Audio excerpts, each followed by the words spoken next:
Entonces, ¿piensas que se hacía necesario un documental sobre los grupos pedagógicos de Jaén? Sin duda, sin duda. Mira, hablar de educación hoy en día es el tema pendiente de cualquier organización social y de gobierno. Hablar de educación es hablar de filosofía de vida. Me imagino que cuando hablas de filosofía de vida te estás refiriendo a esa sociedad que queremos construir y al tipo de persona que debemos de formar con la educación. Claro. Pues ahí hay una serie de intereses en juego. Claro, hoy se está tendiendo a reducir la educación a un ejercicio meramente mecánico, aséptico y pretendidamente científico. De hecho, se pretende que los profesionales de la educación, que los educadores, pues no se preocupen del sentido último, del significado de su actividad. Es decir, que se limiten a buscar las formas, los métodos para poner en práctica, para implementar en su aula un currículum que han hecho ellos, se supone que han construido expertos, un currículum que es absolutamente cerrado, un currículum muy rígido, muy delimitado, muy poco conectado con el entorno desde los niños y niñas que están aprendiendo. Y por supuesto no te digo nada, en unos sectores, en unas parcelas horarias que son absolutamente absurdas. Claro, y además tú fíjate que se está introduciendo pedagogía emergente en la escuela, que es verdad que tienen su origen en todo lo que es la escuela nueva y los movimientos de renovación pedagógica del siglo XX, pero le falta esa conexión de teoría y práctica, le falta esa reflexión que tuvieron estos grupos y que yo creo que es necesario ponerlo en valor. Claro, estás hablando, tú fíjate que estás hablando del sentido último de la educación, es decir, del para qué y el por qué, porque después vendrá el qué y el cómo, pero lo fundamental en un principio es el sentido de la educación. ¿Para qué educamos? ¿Para qué tipo de sociedad? ¿Para qué tipo de individuo? Como decíamos antes. Y claro, pues en eso tanto la comunidad educativa como la sociedad civil en general, en ese debate tienen mucho que decir, es decir, no se lo podemos hurtar. Pero es que además, cuando hablas con la gente te das cuenta del desconocimiento que hay sobre los movimientos de renovación pedagógica. Y bueno, y no digamos los grupos pedagógicos en la provincia de Jaén, y yo creo que es fundamental que se conozca todas sus aportaciones, todas las reflexiones que hicieron, todas las innovaciones y renovaciones pedagógicas que hicieron en su momento y que están hoy en día vigentes 100%. Es más, creo que es el fundamento que nos falta hoy en día. Estoy totalmente de acuerdo contigo. Y de ahí surge la necesidad de este documental. Esperemos que llegue a mucha gente. Ojalá.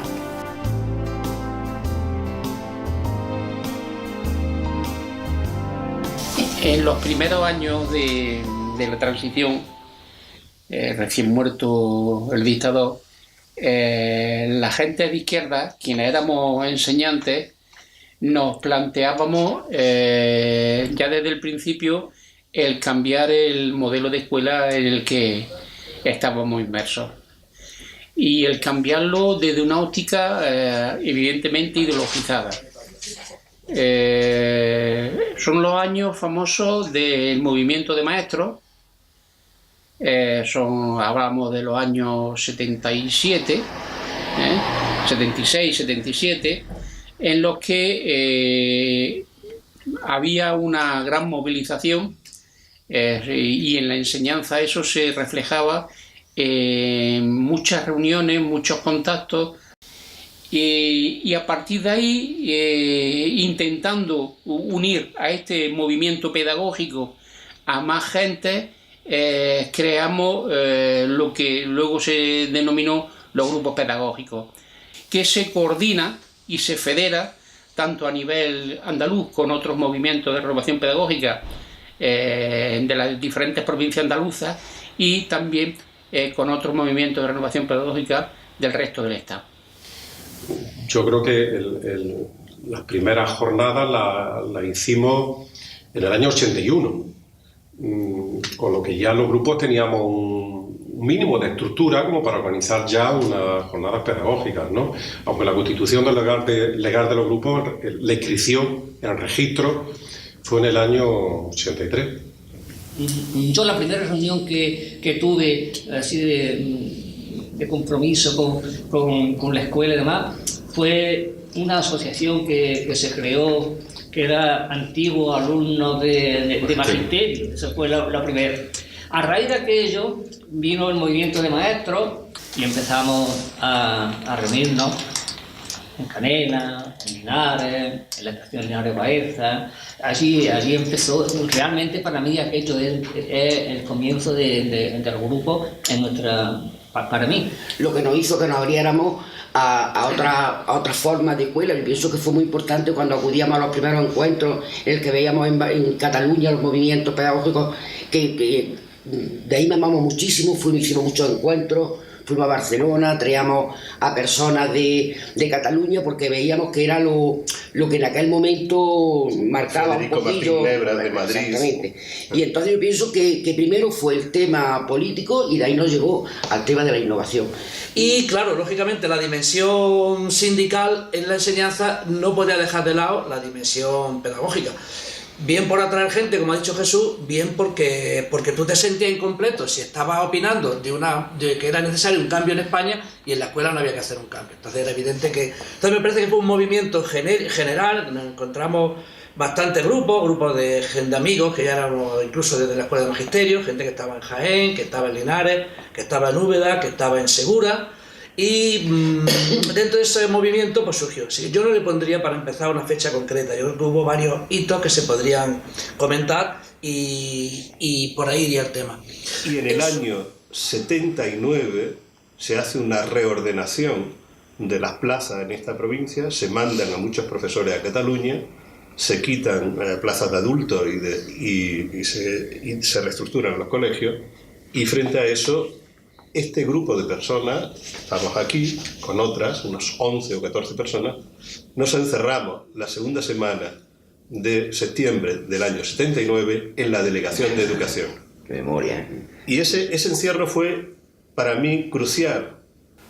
Aunque habíamos hecho algunas actividades pedagógicas, fue en ese encierro donde en un manifiesto para una asamblea que llamamos urgente, se dice por primera vez que es muy importante luchar por las condiciones sindicales. Ya habíamos luchado por la huelga de interinos un año antes, en un encierro en Madrid, pero que también había que luchar por una pedagogía activa. Cuando yo digo una pedagogía activa, una didáctica activa, estamos conectando un poco con la institución libre de enseñanza y con otros movimientos de renovación pedagógica como el movimiento cooperativo de escuela Freinet, que tenía maestros históricos y con maestros de la República. Entonces ahí hay un componente pedagógico que siendo las mismas personas parece que sale de lo mismo y que no hay frontera. Pero ese fue para mí el nacimiento de los grupos pedagógicos.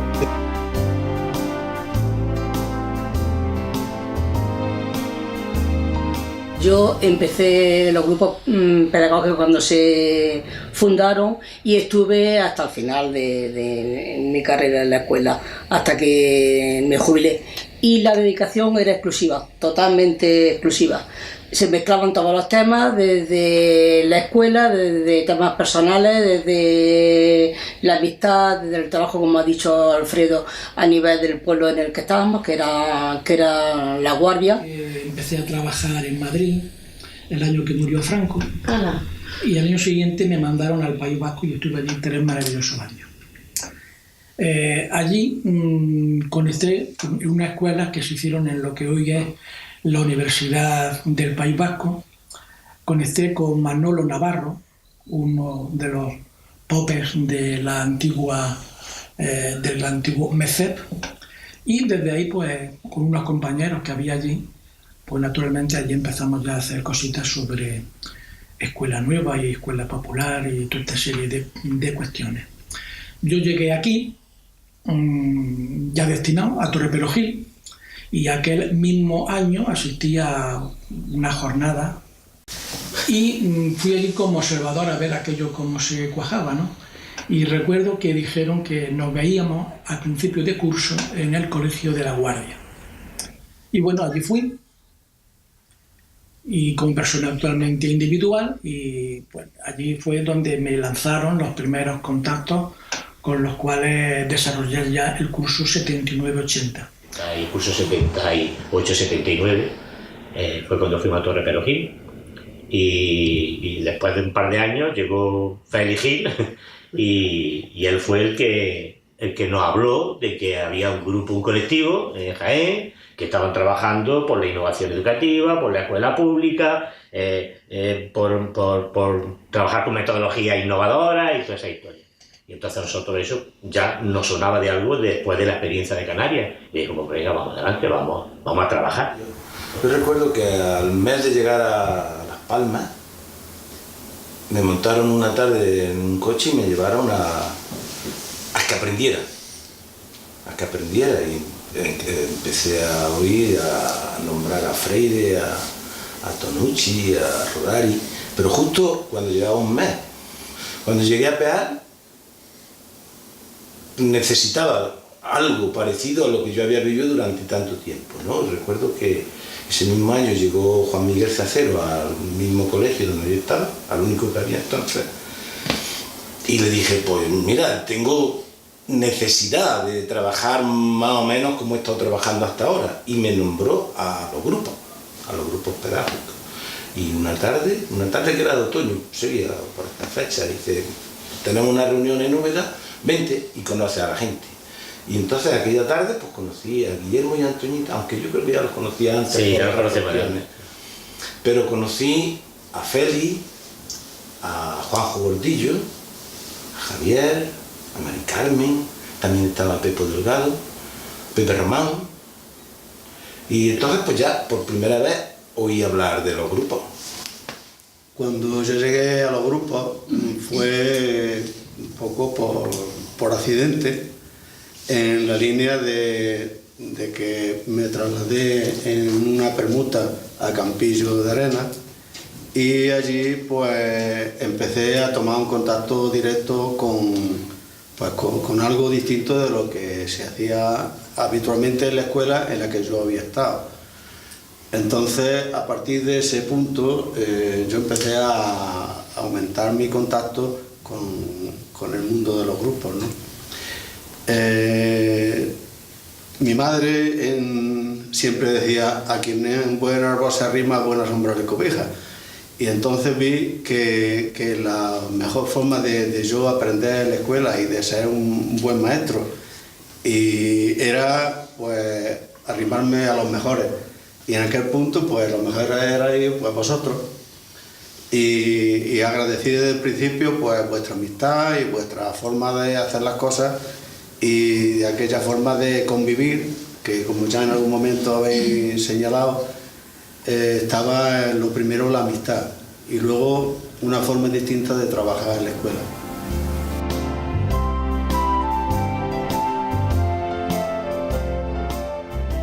En el año 89, en el Congreso de Gandía, se recogía muy bien la filosofía de los colectivos de renovación pedagógica, ¿no? Y se decía, los MRP somos colectivos de personas que desarrollan su labor en el ámbito educativo y que forman un movimiento social. Y se pretende un doble objetivo, no solamente escolar, no es el objetivo de la transformación del sistema educativo, ¿no? Es la transformación social, la transformación de la propia sociedad, ¿no? Del modelo social, no solo del modelo didáctico, del modelo educativo, ¿no? Y dice lo específico de la MRP, la renovación pedagógica. Manteníamos los colectivos pedagógicos, mantenemos una postura crítica, y que ante eso lo que pretendemos efectivamente es avanzar en una democracia real, ¿no? Eso que viene recogido yo creo que tiene que ver con nuestra propia filosofía, es decir, eso es la filosofía del grupo pedagógico, esa es un poco la base de partida nuestra, ¿no? Y yo lo que sí creo que nos diferenciaba era cómo nos comíamos el tarro con el modelo de escuela pública. ¿Qué modelo de escuela pública y qué compromiso con ese modelo teníamos? Veo las dos líneas, la parte, digamos, de la línea dura del tema de ideología, el porqué, qué hacemos aquí, dónde venimos, dónde vamos, y después la parte que yo creo fue la que a mí por lo menos me hizo primero entrar, y creo que a un buen número, era realmente el cambio de escuela a través de la práctica, porque era una escuela gris la que estábamos, y entonces todas las técnicas que venían bien por las técnicas Freinet, del MECE, que empezamos a conocerlas, y todo lo que era el movimiento de escuela activa, y pues fue un resurgir de una gana de comerse de estar a gusto en la escuela, disfrutar, ¿no? Adaptar toda esa filosofía de investigación, de acercamiento al medio, acercamiento al alumnado, para hacer que realmente fuera un aprendizaje no solamente de contenido, de habilidades, etc., sino también pues, de implicaciones sociales, de implicaciones de análisis, crítica y reflexión de todos los aspectos, para que fuera algo rico, que no fuera tan mecánico como yo actualmente veo. Yo creo que el modelo que defendíamos lo seguimos defendiendo. Hay algunos colectivos que lo siguen defendiendo. Era un modelo de escuela integradora, inclusiva, democrática, gratuita, laica, plural, libre, no sexista, creativa y transformadora. He sacado así lo que yo recuerdo. Y eso es lo que pretendíamos. En la escuela en la que estábamos, eso no se hacía. Que desde los grupos pedagógicos hicimos un trabajo durante más de un año de elaboración ideológica, filosófica, psicológica, científica, del modelo didáctico, lo que llamábamos los modelos didácticos de la escuela pública. Nos servían como base fundamental de nuestro trabajo. Y eso dio lugar a un libro, ya que se llamó así, Los modelos didácticos de la escuela pública, que tuvo una amplia difusión y que un poco sirvió para contrastar, y creo que hoy sirve también para contrastar el modelo que se está siguiendo, que se seguía en aquella época de escuela, que no deja de ser un modelo conductista, un modelo behaviorista, un modelo dirigista, y que nosotros rechazamos de plano.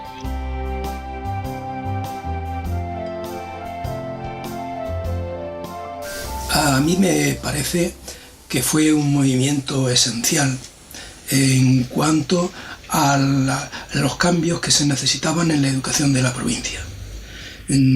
Todos teníamos una experiencia de una formación inicial bastante deficiente, e incluso en el aspecto ideológico el colectivo también incidió bastante en los movimientos sociales de aquel momento. Yo creo que sin los grupos pedagógicos, Jaén y el colectivo de los docentes y los demás no hubiera sido igual. Pero también teníamos implicación y trabajábamos en diferentes niveles en lo que es la organización del colectivo, y también a nivel de la Federación Andaluza o incluso de la Confederación. Asistíamos a encuentros que se producían cada cierto tiempo a nivel andaluz o también a nivel estatal. Teníamos congresos, teníamos escuelas de verano globales, abiertas. Yo recuerdo que una de las tesis que barajábamos en ciertos años, ya cuando los grupos, digamos, se fueron ya asentando como colectivo más unidos, fue de si quedarnos en las jornadas, digamos, relativamente familiares, de 40 a 50 asistentes, a las jornadas que naturalmente teníamos que lanzar el perfeccionamiento y la renovación a toda la provincia. Y recuerdo que cambiamos una jornada, no sé si fueron la sexta o la séptima, con una serie de contenidos totalmente muy novedosos, ¿no? y pasamos de tener 40, 50 asistentes a tener cerca de 250. Éramos parte de esas mesas de negociación de lo que fuera, ¿no? La mayoría de las veces siempre relacionado con la formación del profesorado. Y eso se consiguió porque teníamos publicaciones, porque estábamos en activo y estábamos diciendo cosas, porque teníamos a gente que estaba en la universidad que avalaba con su teoría lo que estábamos haciendo, porque no era el activismo por el activismo, porque siempre que nos reuníamos huíamos de esa palabra, del activismo, el hacer por hacer, que eso no sirve para nada, el convertir las clases en una fábrica de actividades bonitas que no conducen a nada y que luego los chiquillos y las chiquillas aprenden o no, se lo pasan bien, pero ya está, ¿no? Los consejos de dirección por los que peleamos, participativo, abierto, y la elección de los equipos directivos a través de la comunidad educativa, desde la comunidad educativa. Fue un debate con la administración en aquella época, ¿no? Y el propio modelo de dirección compartida, colegiada, que pusimos en marcha en muchos sentidos. Yo creo que... Es lo que veo yo ahora, compartíamos una ilusión y esa ilusión nos llevaba a una esperanza. Pero había poca cantera, no había cantera. Y también los pioneros, vosotros, asustabais un poquito. Erais referentes, pero llegar a vosotros con ese compromiso político, los que no sentíamos tanto, y eso era un poquito para echarnos atrás. Si erais la lucecilla esa que nos ha sostenido. Para mí uno de los grupos pedagógicos fue algo muy importante en mi trabajo, porque tuve conocimiento de los grupos antes de empezar a trabajar, cuando estaba haciendo magisterio. Cuando empecé a trabajar en los grupos, para mí era como ver una lucecita, como decían antes por ahí, porque es que era algo que se necesitaba, porque la escuela tenía mucha faltica de otras cosas. Claro, esa otra cosa que era en el día a día que nos suponía trabajar en la aula con los textos libres, con la literatura infantil, con un montón de cuestiones que nos hacían estar más felices y más contentos y más contentas en la aula con nuestro alumnado y ver las cosas de otra manera, también nos trajo un montón de problemas. Y un montón de problemas porque aquello no era una pura técnica, era una cuestión ideológica. Lógicamente había una reacción. Y decir que para mí sí que fue muy importante el conocer y el estar en el movimiento de renovación pedagógica, sobre todo porque tomé la decisión de dedicarme a la enseñanza a través del conocimiento de los grupos, ¿no? Digo eso porque yo no procedo de una carrera pedagógica, ¿no? Del ámbito pedagógico. Yo hice una ingeniería y por lo tanto no era mi primer principio ni pensar en que yo me iba a dedicar a la enseñanza. Y sí que veo el espacio de la enseñanza y además con ánimo y con ganas a través de los movimientos de renovación pedagógica.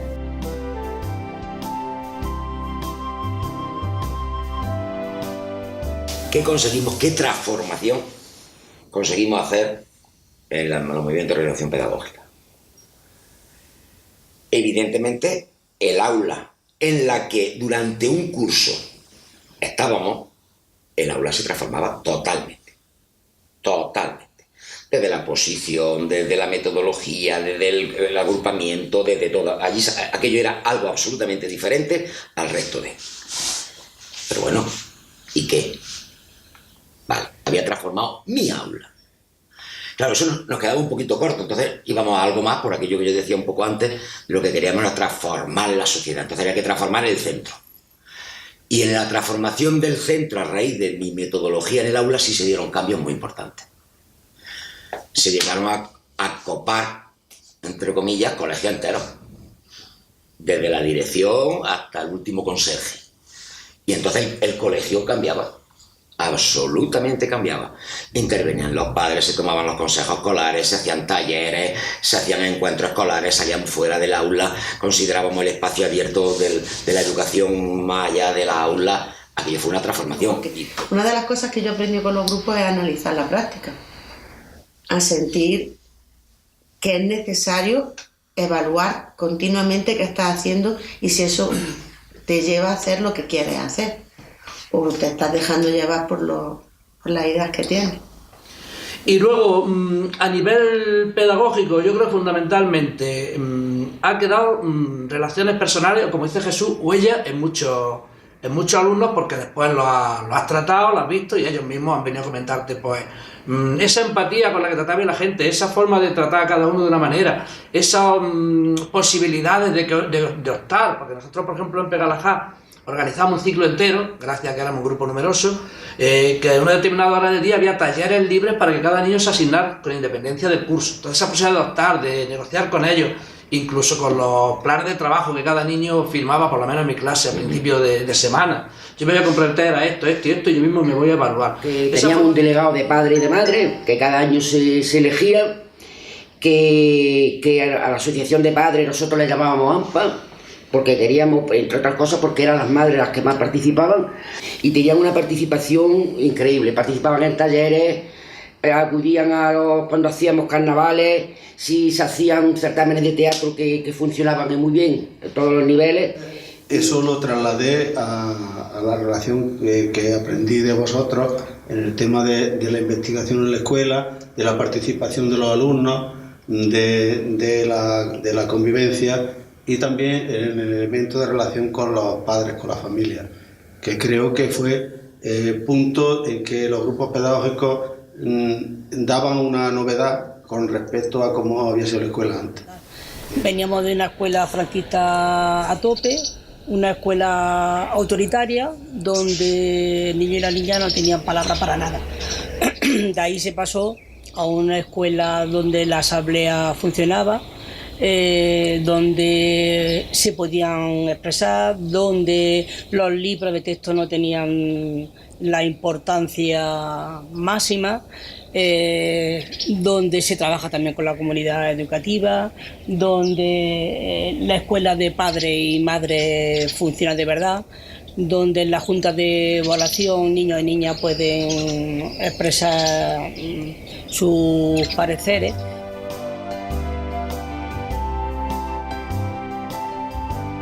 Siguiendo con la filosofía un poco del colectivo, este aspecto dialógico, el compartir, hacer crítica de todos los temas a nivel teórico, porque aunque muchas veces nos hemos cansado de tantas teorías, pero realmente comprendíamos que era lo básico para unir teoría y práctica.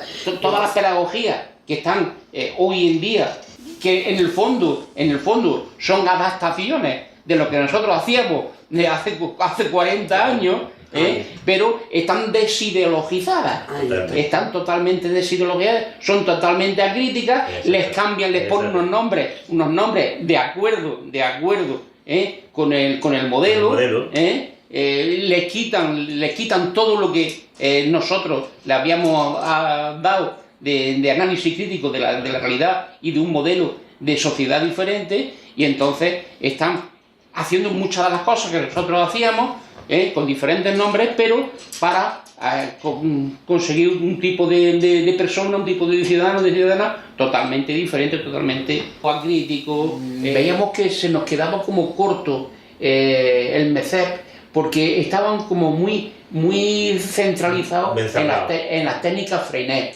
Y ya algunas personas veíamos que no podíamos limitarnos única y exclusivamente a las técnicas Freinet, sino que teníamos que abrirnos a otras pedagogías también liberadoras, también críticas, también evidentemente por la escuela pública. Eso decía un pedagogo musical, Kodai, ¿no? decía solo lo mejor es bueno para los niños. O sea, ese principio, solo lo mejor es bueno para los niños. Es que es verdad, es que se hacen muchas cosas, pero no tienen ningún sentido. Muchas veces la colaboración de los padres se pide a las madres, pues son más madres, es hacer la cosita que están encantadas, hacer el trabajo manual precioso que te ponen a seguir y van a la fiesta, pero no es un trabajo, es decir, al final está en una especie de escuela de adultos que se está creando alrededor de infantil, donde la madre se siente muy agustico porque hacen a ver quién hace el día del cumpleaños, la tarta más maravillosa, el juego más impactante, o el regalo mayor, o cuando son los proyectos, porque al final están haciendo ellos muchas cosas, ¿no? Como he dicho, las principales actividades han sido siempre la comunicación. Era esencial para nosotros que los niños, las niñas de la escuela aprendieran a comprender y expresarse como ciudadanos que piden su naturaleza, su puesto en la sociedad, algo que a nosotros se nos había negado. Entonces, una de las cuestiones fundamentales era profundizar en la lectura, que la lectura no se quedara simplemente como desgraciadamente era el deletreo que había en principio, sino profundizar en lo que son las ideas, componer un discurso y relacionar permanentemente lo que se va conociendo en cada momento con todo lo que se conoce después. Entonces, la manera de comunicarlo eso era relacionar muy directamente la oralidad con la escritura. Desde hace los últimos 20 años que estuve en Santa Teresa, pues íbamos haciendo una serie de textos, conferencias colectivas que repartíamos entre, y al final de cada conferencia, además de explicarla personalmente en equipo, la pasábamos a escrito y hacíamos una especie de cuadernillo. La necesidad de saber y mirar con ojos críticos a las noticias la trabajábamos en la escuela. Creamos un poco nuestro noticiario que se llamaba Telepapajote. Habíamos cogido en los periódicos aquel, El Ideal y El Jaén, sacábamos unas cuantas noticias que interesaban, hacíamos una versión fácil y sencilla de el qué, por qué, dónde, cómo y cuándo, las circunstancias que sería, las preguntas que sería cualquier periodista, y una vez que ya estaban redactadas las noticias de tal modo que la entendiera cada uno, teníamos allí un presentador, iba dando entrada a cada uno de los personajes y contaba. Otra cuestión interesante también era el periódico escolar. Prácticamente hay 15 o 20 años de periódico en el Colegio de Santa Teresa, en el que, en fin, hay un reflejo de un trabajo continuado y la idea de que nosotros somos también, de alguna manera, creadores, recreadores y transmisores de noticias. Es que realmente, si no es a través de competencias de comunicación lingüística reales de la vida, ¿cómo se puede desarrollar una competencia lingüística? A base de suma aislada de cosas no se llega al todo, hay que poner el todo de la situación para abordar esa situación y poner los mecanismos que necesitamos y las destrezas suficientes para abordar esa situación que ya está puesta. No como suma, como antes era la suma de cada letra nos da el todo de la frase, no es así. Es decir, la conversación, la asamblea, todos los debates, los diálogos que surgen en el aula, el participar en la comunicación intercentro, en la revista literaria, son actividades, etcétera, ¿no? Por no decirlas todas, las que nos hacen estar en situaciones reales de la vida para poder a partir de ahí poner los mecanismos para mejorar esa competencia comunicativa, pero a través de actividades globales de comunicación. Claro, el método de lectoescritura tenía que estar también perfectamente relacionado y coordinado con ese planteamiento comunicativo. Si no, ¿cómo va a construir un método si no está fundamentado en lo que es la comunicación? Pues no tiene sentido tampoco. Pues entonces había que construir y montar un método de lectoescritura que realmente la base sea la base comunicativa. Anteriormente ya habíamos trabajado muchísimo en Pedagogía y en los grupos con las técnicas del texto libre y también con todas las técnicas de la gramática de la fantasía, que lo teníamos aquello muy trillado y muy trabajado. Habíamos trabajado con la correspondencia con los chiquillos, se escribían y aquello era, la correspondencia entre los críos era una maravilla, y luego los encuentros en los que se conocían los que se habían estado escribiendo. Todo aquello lo habíamos hecho, a mí había supuesto para mí muchísimo en la clase, pero lo que más supuso sin duda ninguna fue, ya digo, aquel curso de literatura infantil con Federico, porque entonces descubrimos, muchos de los que estamos aquí, cómo la tradición oral, la recuperación de la tradición oral en la escuela te podía servir para trabajar el área del lenguaje perfectamente. Sobre todo, yo guardo unos recuerdos extraordinarios trabajando el cuento popular, el cuento de tradición oral en la clase. ¿Qué leer? ¿Qué escribir? ¿Qué escuchar? Porque antes, ¿qué se leía? Los 4 libros de texto que había en la clase y poco más. Pero de pronto aparece que podemos leer aquellas cosas que han escrito en otros sitios, o que nos escriben otros compañeros y otras compañeras, porque tenemos la correspondencia escolar, que hay revistas literarias o periódicos escolares que se escriben en otros sitios, que hay un montón de libros que están perdidos por las casas, que son los que han enriquecido las bibliotecas de aula. Entonces ya aparece un montón más de cosas que se leen en la clase. Y además también aquellas cosas que nuestros alumnos y nuestras alumnas recogían de tradición oral en la casa, de su abuelo, de su abuela, o que incluso iban los abuelos y las contaban. Entonces, eso era, ya teníamos un montón de cosas para leer que antes no existían. Y teníamos también que escribir, porque necesitábamos comunicarnos con la gente de otros lugares, de otros colegios, y además queríamos nosotros construir, querían nuestros alumnos, nuestras alumnas construir. Toda esa capacidad, esa riqueza expresiva que tenían nuestras aulas, pues las convertíamos en productos que pudieran ser leídos por otros niños y por otras niñas de otros centros educativos con los que de alguna manera teníamos relación, porque eran compañeros y compañeras también de los grupos pedagógicos que estaban realizando un trabajo similar. En un principio eso surge como una técnica, la famosa técnica Freinet del texto libre, pero inmediatamente avanza, se supera, gana en calidad, porque no solamente se trabajaba el texto libre en el aula, sino todo tipo de textos. El texto, la narración colectiva, el poema colectivo, el poema individual, la tradición oral, la recreación de esa tradición oral, y eso daba una cantidad ingente de material que no podíamos dejar que ese material desapareciera o se quedara única y exclusivamente en nuestros centros.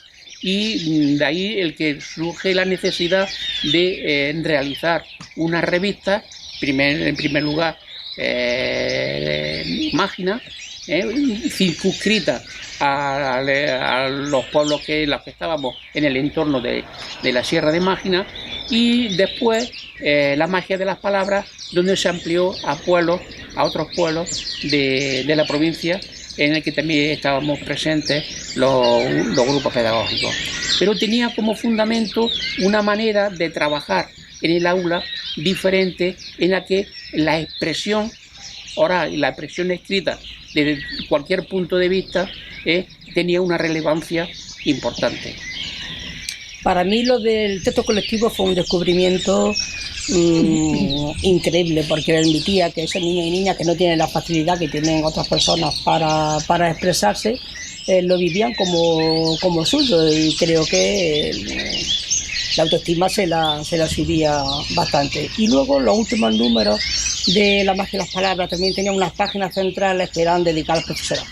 Entonces las técnicas que habíamos trabajado en las clases, pues se ponían en esas páginas pensando en el profesorado, porque siempre se quedaban con un lote que permitía que cualquier clase que quisiera del colegio de los que estábamos trabajando pudiera trabajar con ella, aunque no estuvieran en los grupos pedagógicos. Y de hecho hasta hace muy poco lo estuve utilizando en la clase casi hasta que me jubilé.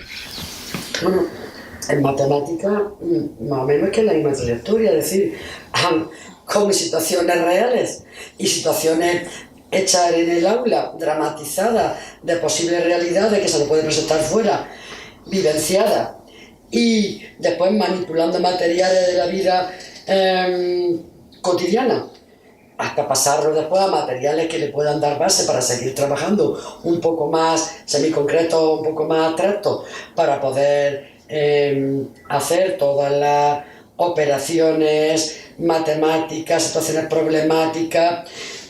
Si no eran con situaciones problemáticas más o menos a su nivel de lo que a ellos se les presentaban en la vida, para llevarlo del estadio preoperacional al operacional, yo no veía que comprendieran bien esto, es decir, que comprendieran a través de un algoritmo solamente lo que era una operación, y cuando cobraba sentido lo que es la necesidad de utilización, que no era lo que era la necesidad, sino que era lo que necesitaba lo que tenía en un principio, la acción que te ocurría, el estadio final, era como se entendía una operación. Y ahora el algoritmo va unido a esa operación. Por eso decimos que los algoritmos tenían que ser de números, no de cifras, porque que el algoritmo de números sí refleja la situación global que está viviendo en la vida. Si son 247 bolígrafos que se han comprado para el aula, o lo que sea, no es 7, 4, 2. Durante toda nuestra vida nosotros nos hemos dedicado a trabajar todo, pero fundamentalmente las matemáticas, a través de juegos. Hubo una época en que yo teníamos un grupo en Peal donde queríamos estrujar al máximo a nivel matemático todos aquellos juegos que aparentemente no tenían una aplicación. Recuerdo que cogimos por una parte los bloques lógicos y por otra parte el Tangram. Y del Tangram, la cantidad de cosas que se podía sacar del Tangram era impresionante, tanto a nivel geométrico como a nivel de aritmética y de resolución de problemas, ¿no? Entonces, la gamificación. Y de creatividad. Y de creatividad, ¿no? Entonces, la gamificación no es algo nuevo, sino que es algo que siempre ha existido, pero nosotros no le dábamos ese nombre, sino que el nombre que le dábamos, o el concepto que teníamos era aprender jugando. Lo que más le llamaba la atención a nuestro alumnado era conocer lo que tenía a su alrededor. Y una de las cosas que planteamos era conocer los parques, los jardines, los árboles, el río Guadalquivir. Y cuando le planteaba conocer, por ejemplo, cómo medir un árbol, conocer cuál es la fauna que estaba en un parque, eso le encantaba. Y procurábamos muchas veces sacar cuadernos tanto previos para trabajar como luego como resumen de todo lo trabajado. Recuerdo perfectamente el tema de salir al campo con mapas, ¿no? O estudiar ríos. Pues para nosotros salir al campo no salíamos con cualquier cosa, sino que recuerdo que salíamos con prismáticos, con lupa, y el otro día alguien me recordó porque vio una carpeta que yo tenía que ponía mapas militares de España, no sé. Y nosotros los mapas que utilizábamos eran los mapas de escala 1/25.000 que utiliza el ejército. Y nuestros alumnos, nuestras alumnas, sabían moverse con esos mapas, que son los mejores que había. Todas las tardes no eran clases, eran talleres en el que cada uno de nosotros se hacía cargo del taller de otros críos. Sí, no solamente de tus críos, yo estuve en quinto y recibí a lo mejor de cuarto, de tercero y de sexto. Y doy ajedrez porque me gusta muchísimo el ajedrez, o toco un taller de guitarra porque me gusta la guitarra. Y a los que los teníamos locos perdidos todas las santas tardes haciendo un montón de actividades, todo lo que era la plástica, lo que era la dinámica, se hacía en talleres que a los críos les interesaban enormemente. Nosotros nos planteamos trabajar con talleres, y uno de los talleres fundamentales para nosotros era el taller de teatro. Entonces, aparte del taller de teatro, porque no solamente veíamos la situación comunicativa, sino que veíamos otras cosas, pues teníamos talleres de plástica, talleres de música, talleres de conocimiento del medio, de laboratorio, de realizaciones manuales. Recuerdo que uno de los talleres que nos encantaba y le encantaba a nuestros alumnos y a nuestras alumnas era un taller de carpintería que teníamos, que venía un carpintero del pueblo a enseñarnos, ¿no? Considero que en los sitios donde hemos trabajado no tiene el alumnado más posibilidades de entrar en contacto con el arte, de disfrutarlo y de vivirlo. Yo creo que se pueden morir sin haber tenido experiencias con el arte. Y esos son unos años muy valiosos que si los dejas pasar ya no tienes vuelta atrás, ¿no? Pues luego ya más adelante, quizás a nivel individual, no como colectivo, sí que estuvimos trabajando el arte de la escuela, colaboraciones con la universidad, artistas conocidos iban a la clase, les presentaban su trabajo, a ser posible si eran padres y madres del alumnado muchísimo mejor, y si no, pues amigos, gente conocida. Yo creo que eso es que sigue sin tocarse, o sea que hay muy poca gente que haga algo en el arte que no sea, en la escuela, que no sea coger el librito de plástica y en los ratos esos libres, o si se han portado bien te voy a dejar un ratico de libro de plástica. La evaluación era el seguimiento de los trabajos diarios de cada alumno y de cada alumna, el debate con el alumno y con la alumna de su trabajo, sobre lo que estaba haciendo y por qué lo estaba haciendo así y qué dificultades tenía. La propia autoevaluación del alumnado la considerábamos como muy importante, y como ya digo, eso de alguna manera nos enfrentaba a muchos compañeros y compañeras que en las sesiones de evaluación de los centros no entendían o no querían entender que hubiera otro modelo de evaluación, y es diferente al de poner notas y el de calificar y seleccionar al niño con un 5, con un 6, con un 8.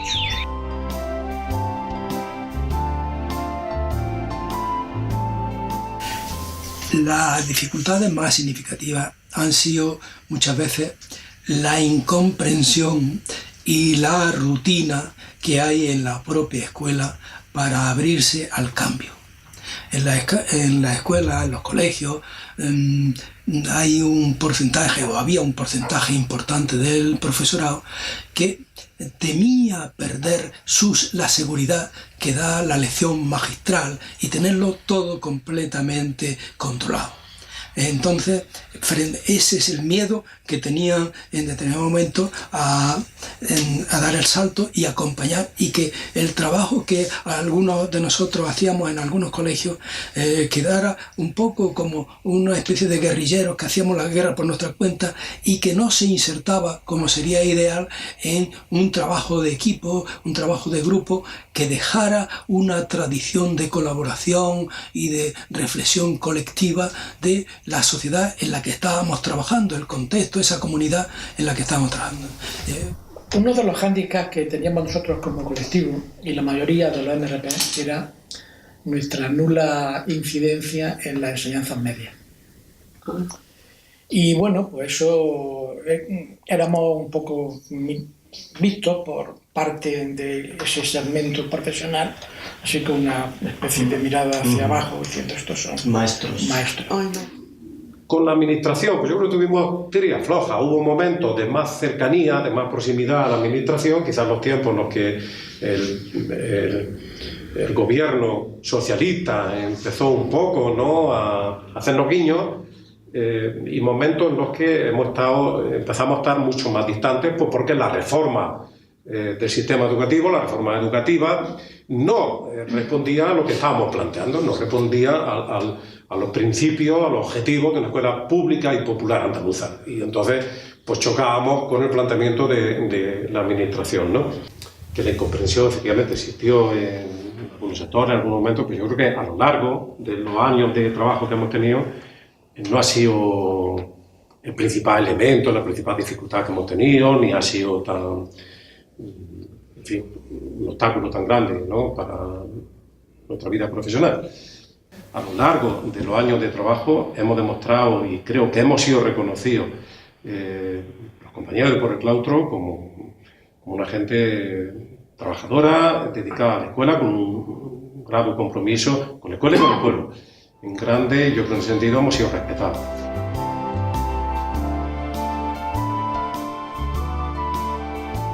Pienso lo mismo, que fue muy importante trabajar en grupo porque aprendía, practicaba y te apoyaba en los momentos difíciles.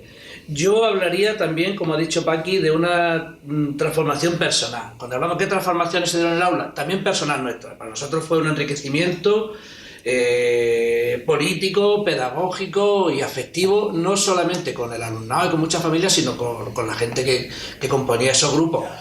Nuestra relación se ha convertido ya en una relación de amistad. Ya seguimos siendo amigos todos.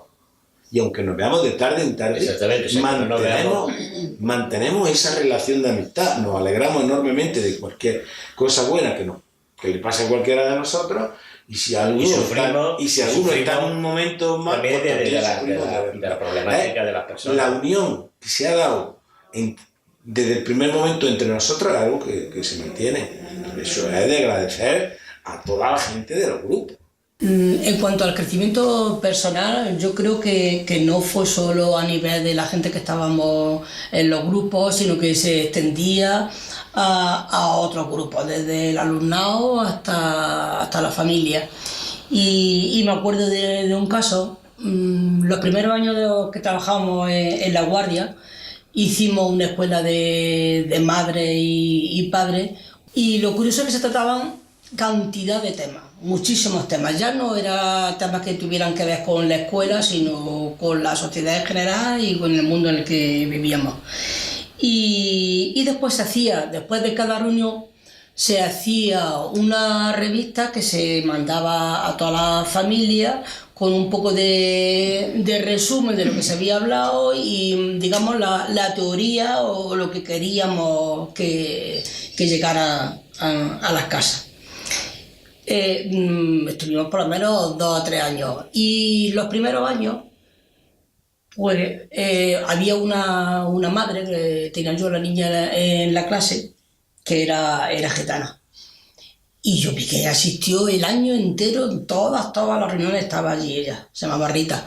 Y ya al final, cuando hicimos un poco de evaluación de cómo había ido y cómo lo habían vivido ella, digo ella porque no había nada más que madre, pues me dijo: yo la mayoría de los días que he venido no me he enterado casi de nada, pero yo sé que mi vida me ha cambiado. Es que yo creo que para las madres en La Guardia esta escuela sirvió para que el mundo se le abriera un poco y saliera de lo cerrado que es un pueblo y las condiciones que tienen las mujeres, que las tenían en aquella época afectadas porque la historia era así.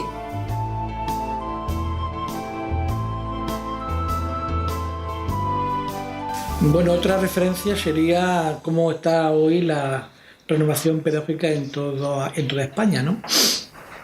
Y bueno, la Concertación Estatal sigue funcionando, hay un montón de territorios que ya, digamos, han abandonado, Canarias, Galicia, el País Vasco, y bueno, hoy prácticamente el núcleo de colectivos que hacen que funcione pues sería Cataluña, el País Valenciano, en Madrid, y algo de Castilla-León, Extremadura y ya está, para usted de contar, ¿no? Y nuestro declive empezó pues naturalmente con la discusión de la LOCSE y en Andalucía con la creación de los CEP. Determinadas personas en un momento determinado decidiéramos trabajar más de cerca en la estructura de la administración, ¿no? En CEP, o en la dirección de los CEP, en los equipos asesores de los CEP, incluso en los órganos de coordinación en las delegaciones provinciales o en la consejería, ¿no? Quizás la desmembración, descapitalización de los grupos sea también por otros factores, quizás sea por nuestra trayectoria personal, ha avanzado y ha evolucionado y se ha diversificado en otros campos de trabajo, en barrios, en asociaciones vecinales, en grupos políticos, en sindicatos, en movimientos sociales que también han enriquecido nuestra vida. Es decir, todos no han sido grupos pedagógicos a lo largo de nuestra trayectoria. Como esa inquietud está en la gente y el PSOE no se ve con muchos miembros todavía para poder llenar eso, lo que hace es que utiliza, aprovecha, coopta, en mi opinión, a mucha gente de MRP para utilizarlo en su estructura, bien estructura administrativa en la Junta de Andalucía, en lo que es el Consejo de Educación, bien en los CEP. Ese sacar una parte importante de gente que estaba en los grupos pedagógicos y MRP andaluces hacia los CEP hace que estos pierdan mucha fuerza, porque ya hay mucha labor administrativa y por otros ámbitos. Hay 2 problemas cuando tú defiendes una causa: o que te integres y te absorban, o que te radicalices y te quedes en una célula cada vez menor. Yo entiendo que el cambio de la educación para una sociedad mejor es tan importante que el riesgo de que te absorban tienes que correrlo si eres consecuente. Y yo creo que en eso, tanto los jubilados como las personas que siguen trabajando en la escuela y que pertenecen a estos grupos o a estos movimientos, todavía hay una tarea muy importante que hacer, y es lo que decía antes,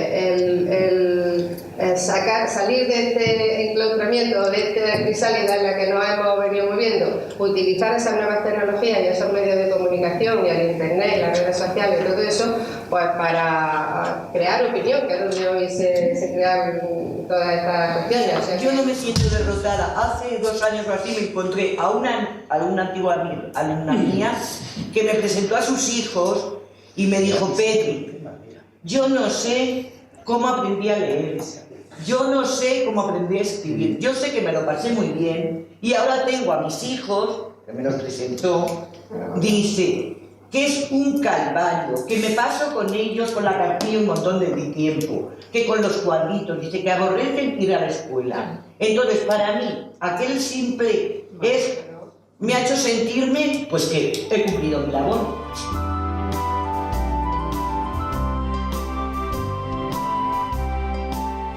Lo esencial tendría que venir con el sentido humanista, la formación de un ciudadano partícipe, responsable de todo lo que viene haciendo, preparado y comprometido con la sociedad de su tiempo y el futuro que espera, y todo eso con una metodología activa en la que no se miran tanto el día a día y lo demás.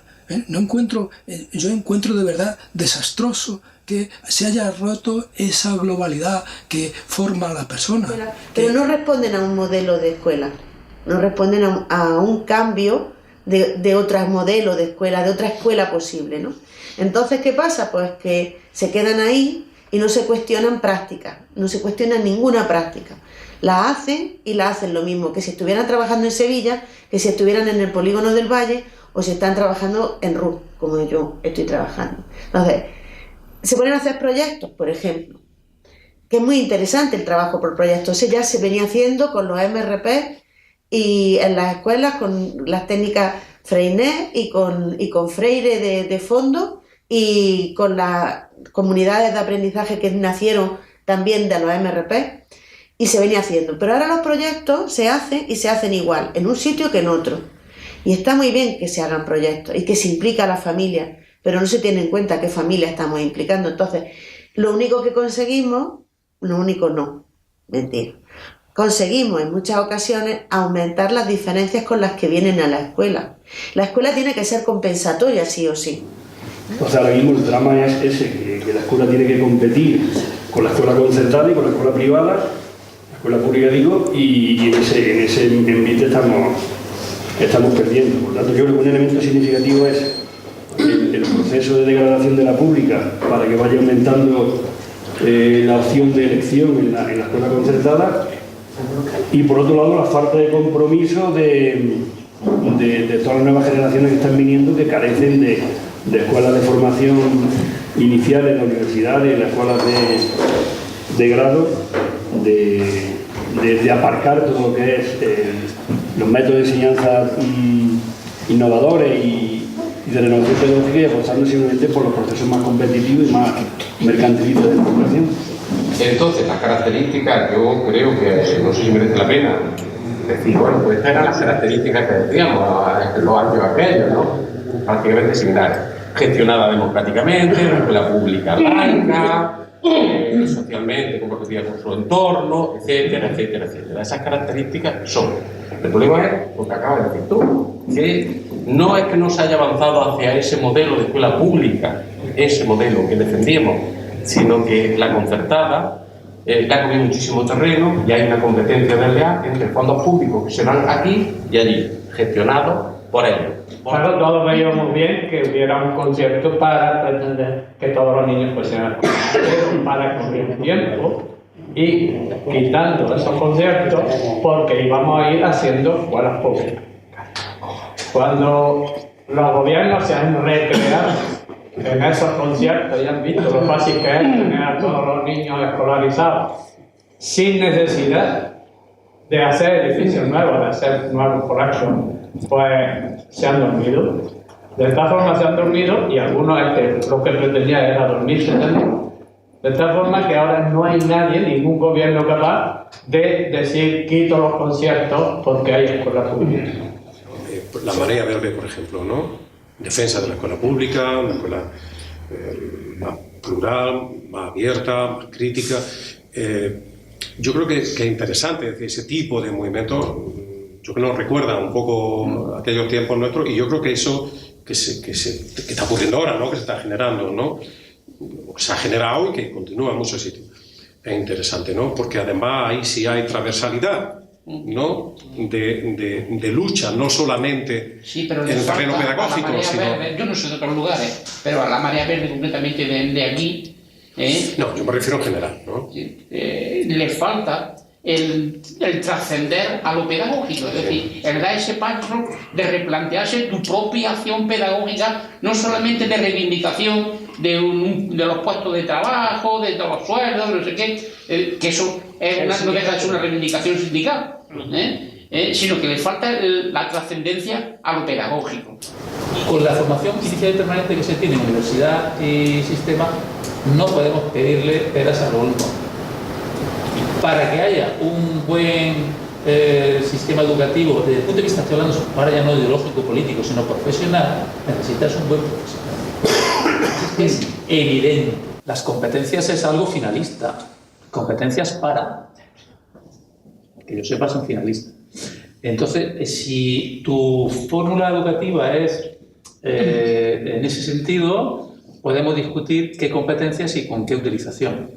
Si no es finalista como prioridad, entonces, digamos, el argumento flaquea, porque hablaríamos entonces de si que lo que nos interesa es las capacidades y los valores. Y si me interesan más las capacidades y los valores que las competencias finalistas, digamos, la construcción es una elección simplemente de materiales, entre comillas, de la construcción que vas a hacer, de los cimientos, ¿vale?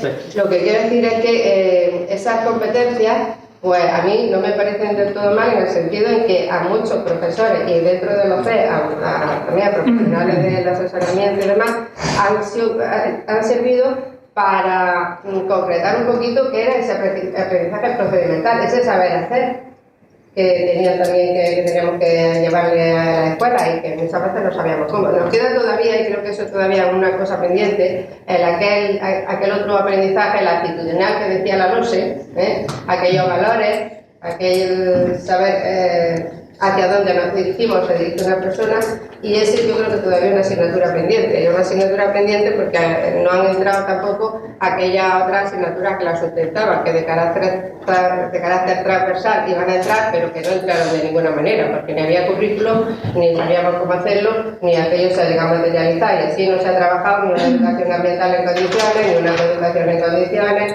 ni una educación para la paz, ni para la solidaridad, ni para todas esas valores. Pero el valor de lo que hicisteis cada uno en vuestras aulas, eso trasciende. Como decía el otro día Jesús y Juan, la memoria emocional que hemos dejado en algunos de nuestros alumnos, eso es el capital más importante que tenemos como maestros.